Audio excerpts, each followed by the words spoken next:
Welcome to 5 Minute Friday. Today's topic is the real job of a manager in 5 minutes or less. A number of years ago, I did something both scary and awesome. I became a manager. When I first became a manager, it was a pretty crazy mix of feelings.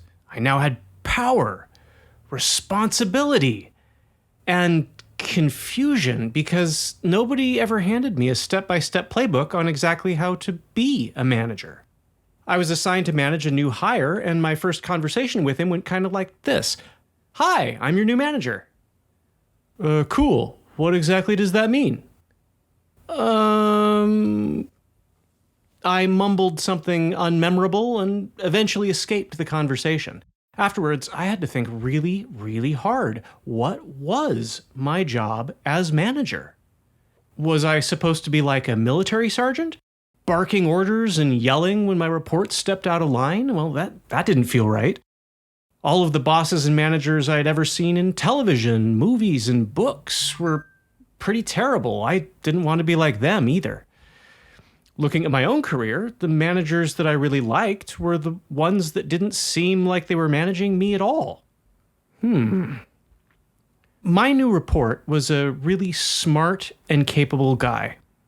We hired him because he could make good decisions on his own. In fact, he was better than me at a lot of things. I realized that my job was to help him be successful at his job. After a lot of thinking, I eventually boiled down the job of a manager to 5 key responsibilities: mentor, advocate, coach, communication channel, and administrator. As a mentor, my job is to share my experience and knowledge.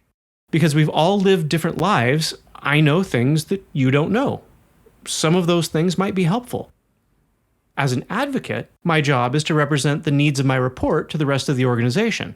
This could mean talking to HR about a salary change or talking to upper management about a departmental transfer.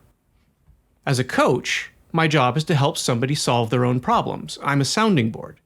I hold up a mirror and help people see their problems more clearly.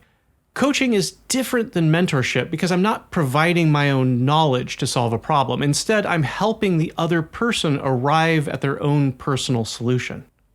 As a communication channel, my job is to connect people to other parts of the organization. For example, upper leadership might be broadcasting their intention, like improve product quality. My job as a manager is to relay that intention. My job is also to communicate information up and across and let other people in the organization know what's happening with the people that report to me. Finally, as a manager, I'm usually responsible for a bunch of administrative stuff. Approving timesheets, expenses, and time off requests, administering performance reviews, that kind of thing. This stuff may not be the most fun part of the job, but it is important for keeping the business running. Pro tip, always try to automate the administrative stuff as much as possible. Now, there's an interesting thing that isn't on the list: telling people what to do. If I'm a manager, my reports should be smart people who are good at their jobs. Hopefully, they're better at doing their job than I am. The best thing I can do as a manager is point my reports in the right direction and get out of the way, then support them whenever they need help. Mentor, advocate, coach, communication channel, administrator.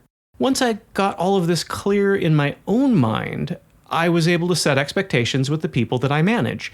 It also helped me recognize the skills that I needed to get better at, in my case, coaching and communication.